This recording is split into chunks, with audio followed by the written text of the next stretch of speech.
முல்லாவின் புதுச்செருப்பு. ஒரு நாள் முல்லா தான் வாங்கிய புத்தம்புது காலணிகளை அணிந்து பெருமிதத்தோடு தெருவில் நடந்து போய்க் கொண்டிருந்தார். ஆலமரத்து நிழலில் ஒரு சிறுவர் கூட்டம் விளையாடிக் கொண்டிருந்தது. அவர்களில் ஒருவன் முல்லா அணிந்து வந்த புதிய செருப்புகளை பார்த்து விட்டான். டே, நம்ம முல்லாஜி போட்டு வரும் செருப்பை பாருங்க, எவ்வளவு அழகு என்றான். அடேங்கப்பா, என்ன பளபளப்பு, அதில் முகம் பார்க்கலாமே. அத்தோடு ரசம் பூசப்பட்ட கண்ணாடி சில்லுகளை பதித்திருக்கின்றனர். அதில் சூரிய ஒளி பட்டு தெரித்து வர்ணஜாலம் காட்டுகிறது. பார் என்று சிறுவர்கள் ஒருவருக்கொருவர் பேசிக்கொண்டனர். அப்போது ஒரு சிறுவன், டே, இந்த செருப்புக்களை தந்திரமாக அவரிடமிருந்து பறித்துவிட வேண்டும், செய்யலாமா என்றான்.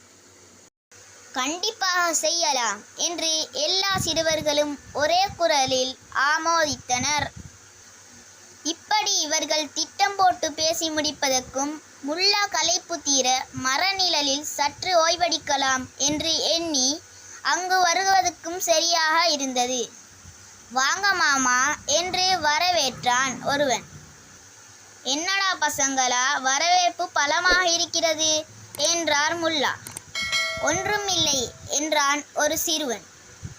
வேறு ஒருவன் அவரை பார்த்து கிண்டலாக சிரித்தான். என்னடா என்றார் முல்லா எரிச்சலோடு.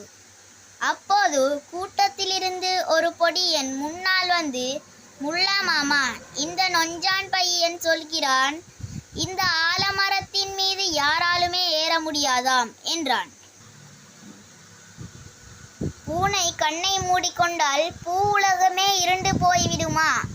அவன் சோனியாக இருப்பதால் மரம் ஏற முடியாது, எனவே யாராலும் முடியாது என தவறாக முடிவு கட்டிவிட்டான் என்றார் முல்லா.